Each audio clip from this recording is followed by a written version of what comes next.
శ్రీ గురుభ్యో నమః. మకర రాశి జాతకులకి శని వక్రగమనం జరిగేటువంటి 139 రోజులలో ఎలాంటి అంశాలలో జాగ్రత్తలు తీసుకోవాలి అనేది 4 పాయింట్లలో తెలియజేయబోతున్నా. ఇందుకు ఎవరి శని? మీ రాశికి హెడ్, మీ మకర రాశికి అధిపతి, హెడ్ ఆఫ్ మకర రాశి. ఆయన మీకు 2వ స్థానంలోనే ఆయన సంచారం చేస్తున్నాడు. ఈ జూన్ 30వ తేదీ నుంచి ఆయన వక్రంలోకి వచ్చాడు. వచ్చి ఎప్పటిదాకా ఉంటాడు? నవంబర్ 15 దాకా 139 రోజుల పాటు ఆయన వక్ర సంచారం చేస్తుంటాడు. ఆయన వక్ర సంచారం చేస్తే మనకేమిటి అనుకోవచ్చు. ఆయన వక్ర సంచారం చేసే సమయంలో ఈ ప్రపంచం మొత్తం మీద మెడ మీద తల ఉన్నటువంటి ప్రతి వ్యక్తులకి వారి వారి జాతక సలను బట్టి రాసేస్తారు. మంచి కర్మలు చేస్తే మంచి ఫలితాలు ఉంటాయి, అవార్డులు ఉంటాయి, రివార్డులు ఉంటాయి, మంచి మంచి చిన్న చిన్న సర్టిఫికెట్స్ ఇస్తాడు.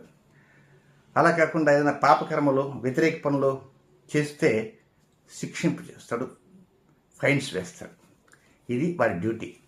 అయితే ఇన్ని కోట్ల మంది ఉన్నారు కదా, ఇంతమందికి ఈ 139 సరిపోతాయంటే సరిపో. ఒక కోర్టులో కేసు వేస్తే సంవత్సరాల తరబడి నడుస్తుంటుంది. అలాగే ప్రతి సంవత్సరం ఉండేది 130 రోజులు, 140 రోజులు, 150 రోజులు ఉంటుంటుంది. మరి ఎన్ని సంవత్సరాలు ఉండాలా? అందుకే ఒక్కోసారి మనకి ఈ జన్మ కూడా చావదు, మరో జన్మకు కూడా వస్తుంటాయి. ఈ జన్మకి చనిపోగానే అయిపోయింది కదా అనుకోవడం లేదు. నెక్స్ట్ జన్మలో కూడా ఆయన దగ్గర పాత రికార్డు ఉంటుంది. ఆ విధంగా జన్మాంతరాల రికార్డు అంతా ఉంటుంది. ఇవన్నీ నెక్స్ట్ జన్మకి ఫార్వర్డ్ అవుతాయి. సరే, ఆయన 30 తారీఖు వచ్చాడు. వచ్చిన తర్వాత రాగానే కొంచెం స్నాన సంధ్యాదులు పూర్తి చేసుకొని స్థిమితంగా అక్కడ ఏదో ఒక బంగ్లా ఇస్తారు, ఆ బంగ్లాలో ఉంటాడు. ఆయన జూన్ 30 ప్రారంభం చేశాడు. జూలై 16వ తేదీ మధ్యాహ్నం 11:19 భారత కాలం ప్రకారం ఆయన టేబుల్ మీద వచ్చి కూర్చొని ఆ ఫోన్ పట్టుకొని చూస్తూ మాట్లాడుతూ కూర్చున్నాడు. ఏదో సరదాగా చెప్తున్నా. ఇంకా ఫైల్స్ మొదలుపెట్టాడు. ఆ ఫైల్స్ అని చూసిన తర్వాత ఎన్ని ఫైల్స్ చూద్దామనేది ఆయన ఇష్టం, మన ఇష్టం కాదు. అక్కడ చూసి ఇంకా జడ్జిమెంట్స్ ప్రారంభం చేశాడు. ఎప్పటి జడ్జిమెంట్స్ తెలుసా? రేపటి నుంచే. రేపే జూలై 19వ తేదీ రాత్రి 11:11 ఆయన ప్రారంభం చేస్తాడు. నవంబర్ 15 దాకా ఉంటుంది. అయితే ఈ నవంబర్ 15 దాకా డే అండ్ నైట్ కష్టపడ్డు. ఆయన మధ్యలో కొంత రెస్ట్ తీసుకుంటాడు. ఒక 13 రోజులు 14 రోజులు చేస్తాడు, రెస్ట్ తీసుకుంటాడు. కనుక 4 స్టేజీల్లో ఆయన పనిచేస్తాడు. కానీ ఈ 4 స్టేజీలలో మనం జాగ్రత్తలు తీసుకోవాలి మకర రాశి జాతకులు. ఇంతకీ 4 స్టేజ్లు ఎప్పటి నుంచి ఎప్పటిదాకా అంటే, ఫస్ట్ స్టేజ్ అది ఎప్పుడంటే జూలై 19 రేపు రాత్రి 11:11 ప్రారంభమై ఆగస్టు 2వ తేదీ రాత్రి 10:06 వరకు ఉన్నటువంటి సమయం అంతా ఉంది. ఈ సమయం అంతా మీరు జాగ్రత్తలు తీసుకోవాలి. ఏ విషయం జాగ్రత్త తీసుకోవాలి? మీరు వివాహం అయిందనుకోండి, దంపతుల మధ్య జాగ్రత్తగా ఉండాలి. జీవిత భాగస్వామి లేదా ఏదన్నా లివింగ్ రిలేషన్షిప్లని మధ్యకాలం వస్తున్నాయి, సహజీవనం అని, అలాంటివి ఉన్న you must have to take utmost care. ఇక అక్కడి నుంచి వ్యాపారంలో భాగస్వాములు ఉంటే అక్కడ కూడా జాగ్రత్త తీసుకోవాలి. వివాహం ఈ మధ్యకాలం అయిన వారు కూడా జాగ్రత్త తీసుకోవాలి. ప్రేమికులుగా ఉండేవారు జాగ్రత్త తీసుకోవాలి.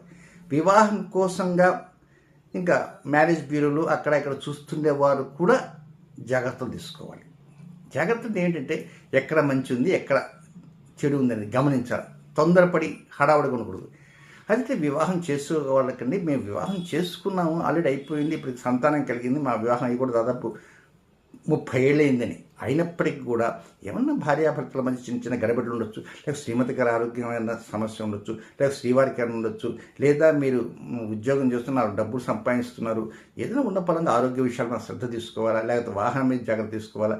ఇంతకాలం ఉన్నారు, మీరు ఒక మంచి ఇల్లు కొనాలంటారు, శ్రీమతి గారు వద్దంటారు, ఆమె సెకండ్ హ్యాండ్ కొనాలంటుంది, మీరు ఫస్ట్ హ్యాండ్ కొనాలంటారు, సవ్వారష్ ఉంటాయి. కనుక ఇలాంటి అంశాల్లో కొంచెం పట్టు విడుపులు కూడా ఇద్దరికీ ఉండాలి. ప్రేమికులకు ఉండాలి, వ్యాపారస్తులకు ఉండాలి, సహజనం చేసేవారికి ఉండాలి. అలాగే ఒక షేర్ ఆటోలు ఉంటారు. సో ఉదాహరణకి అక్కడ దిల్షునగర్లో ఎక్కుతారు, ఎల్బీ నగర్ పోతారు, షేర్ ఆటో. ఆ షేర్ ఆటోలో ఆ కాసేపు ఒక పావు గంట సేపు మీతో పాటు ఒక 2-3 ఉంటారు. ఆ 2-3లో ఆ కాసేపు జాగ్రత్తగా ఉండాలి. లేకపోతే అవతల వాడికి గిల్లటము, మీరే వాళ్ళని గిల్లటము, లేకపోతే అక్కడ ఏదైనా ఇరకాటం ఉండటం, వారి దగ్గర ఏదన్నా అంటువ్యాధులు ఉంటే వీరికి సోకటము, ఎందుకు ఇదంతా? కాబట్టి ఇక్కడ షేరింగ్ అనేది మాత్రం కొంచెం జాగ్రత్తగా ఉండాలి. వేరే వారు వెహికల్ మీద కూర్చొని వెళ్దాం అనుకుంటారు, తొందరపడవద్దు. అది కూడా భాగస్వామ్యం కింద లెక్క వస్తుంది. కనుక ఈ 10 రోజుల్లోనే మనం ఒక చిన్న కాంట్రాక్ట్ ఆడుతుందని నా దగ్గర పెట్టుబడి లేదని మన ఇద్దరం కలిసి చేద్దామంటే 1 వీక్ అయిపోతుంది. మనం ఇద్దరం జాయింట్ చేద్దాం. జాయింట్లు జాయింట్ అన్నాయి. చాలా జాగ్రత్త ఉండవు. చాలా ఏమాత్రం అజాగ్రత్తగా ఉంటే మొదటికి మోసం వస్తుంది. ఇది ఫస్ట్ స్టేజ్. అసలు ఆయన అక్కడెక్కడో ఒక్కరికం ఉంటే ఇక్కడ ఏంటి అంటే, ఇక్కడ ఏదైనా చిన్న కొట్లాట జరిగితే ఎమ్మడే మీ ఫైల్ పైకి వచ్చేస్తుంది. మీ ఫైలు పైకి వచ్చేస్తుంది. So take care. ఇక నెక్స్ట్ రెండవ స్టేజ్ ఎప్పుడంటే, ఆగస్టు 16వ తేదీ రాత్రి 7:44 నుంచి 30వ తేదీ మధ్యాహ్నం 3:46 వరకు రెండవ స్టేజ్. ఈ రెండవ స్టేజీ ఏమాత్రం ఎక్కడా కూడా కించిత్ కూడా అనుకూలంగా లేదు. అన్ని అంశాలు అన్నీ ఎదురవుతుంటాయి. మీరు ఎంతో జాగ్రత్తగా ముక్కోటి దేవతలకు నమస్కారాలు పెట్టుకొని ఈ పని ఎట్లా చేయాలనైనా ఇది కాకూడదు ఇది అనుకుంటే అక్కడ బ్రేక్ వస్తుంది. అరే దేవతలకు కూడా ముక్కోటి దేవతలకి మీరు దేవతలకి నమస్కారం పెట్టుకోకపోకుండా అక్కడ మాత్రం అడ్డు తగులుతుంది. అది వక్ర శని గమన ఫలితాలు ఆ విధంగా ఉంటాయి. కనుక ఈ రెండవ స్టేజ్లో కూడా ఒక్కోసారి జాగ్రత్తగా ఉండాలి. కొంతమంది విసిగి వేసాడిపోతారు. ఏదైనా సరే బాస్ని మీ పై అధికారులు అయితే ఒక్కోసారి పోయి ఆ బాస్ను దుర్భాషాడేవారు ఉంటారు. సహ ఉద్యోగం దుర్భాషాడేవారు ఉంటారు. ఒక్కోసారి నాకు తెలిసిన ఒక పెద్ద ఆయన వారి బాస్కి పోయి కాళ్ళు పట్టుకుంటా, సంతకం పెడతావా చస్తావా, నీకు పిల్లలు ఉన్నారా లేదా అంటే ఆయన ఏం చేశాడంటే పోలీస్ కంప్లైంట్ ఇచ్చాడు. అంతే, అత్యవసర లోపలేసి. కనుక ఇక్కడ విచక్షణ లేకుండా మన ప్రవర్తనలు ఉంటాయి కనుక కొంచెం జాగ్రత్తగా ఉండాల్సిన అవసరం ఉంది.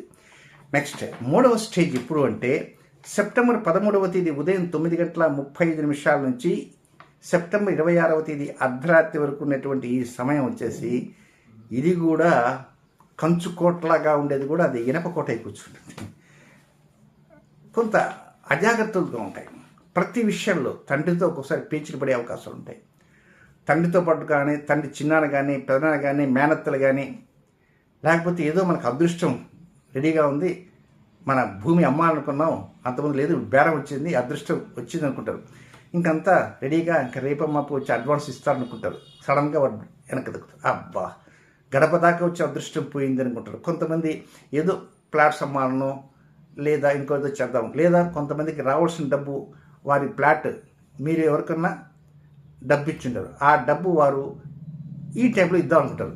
వారికి ఏదో అమ్మకం వచ్చిందని మీరు అనుకుంటారు, చల్లగా వారి ప్లాట్ అమ్ముడిపోతుంది, మనకు డబ్బులు ఏదో వస్తాయి, పెద్ద వడ్డీ లేకపోయినా కొద్దిగా డబ్బులు వస్తాయి.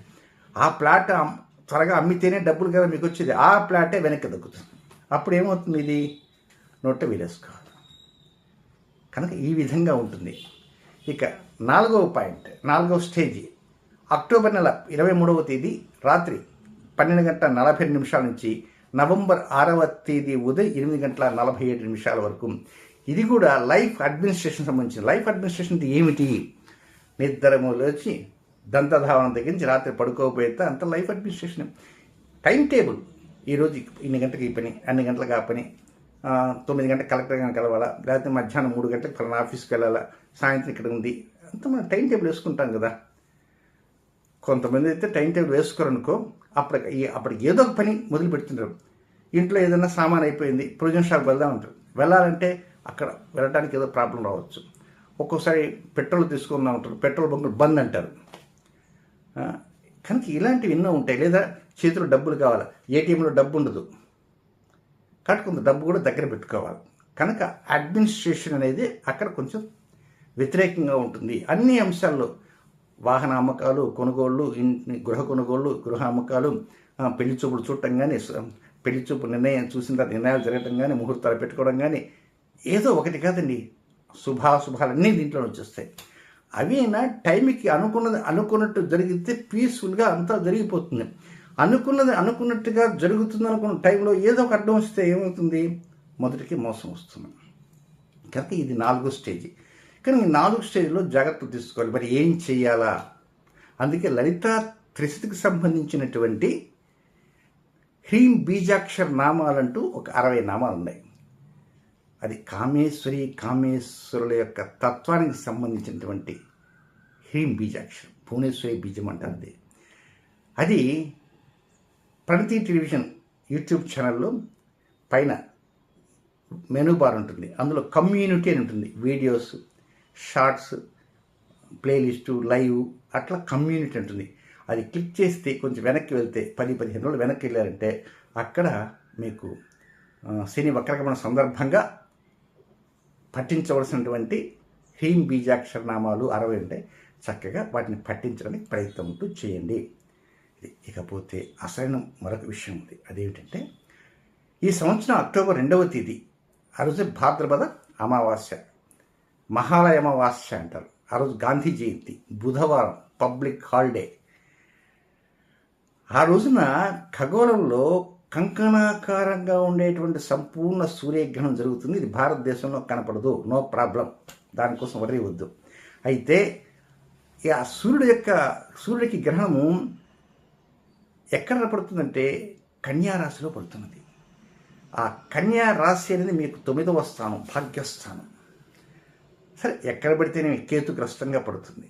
ఆ సూర్యుడు యొక్క నక్షత్రమే ఉత్తర. ఆ ఉత్తర నక్షత్రం ఆగస్టు 2వ తేదీ మధ్యాహ్నం 12:23 వరకు ఉంది భారత కాలమాన ప్రకారం, దుర్గణిత ప్రకారంగా.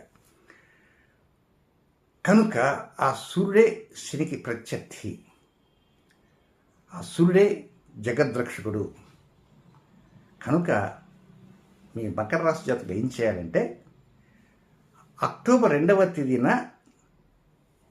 ప్రత్యేకంగా గోధుమ సంబంధమైనటువంటి ఎలాంటి పదార్థాలు, బిస్కెట్స్ సహా, బ్రెడ్తో సహా, పూరీలు, ఇంకా రకరకాల పదార్థాలు గోధుమ పిండితో చేసినవి కావచ్చు, పుల్కాలు, చపాతీలు, ఏమండి మైదా పిండి తినచ్చు కదా, మైదా పిండి కూడా గోధుమ ప్రోడక్టే. బొంబాయి రవ్వతో ఉప్మా, వేడి ఉప్మా, పెసరట్టు ఉప్మా అని ఇస్తాం హోటల్కి పోయి. చెప్పగానే పెసరట్టు ఉప్మా అనగానే వాడు పెసరట్టు ఉప్మా చేస్తాడు. ఆ ఉప్మా కూడా ఇది. కనుక గోధుమ రవ్వని అవాయిడ్ చేయండి.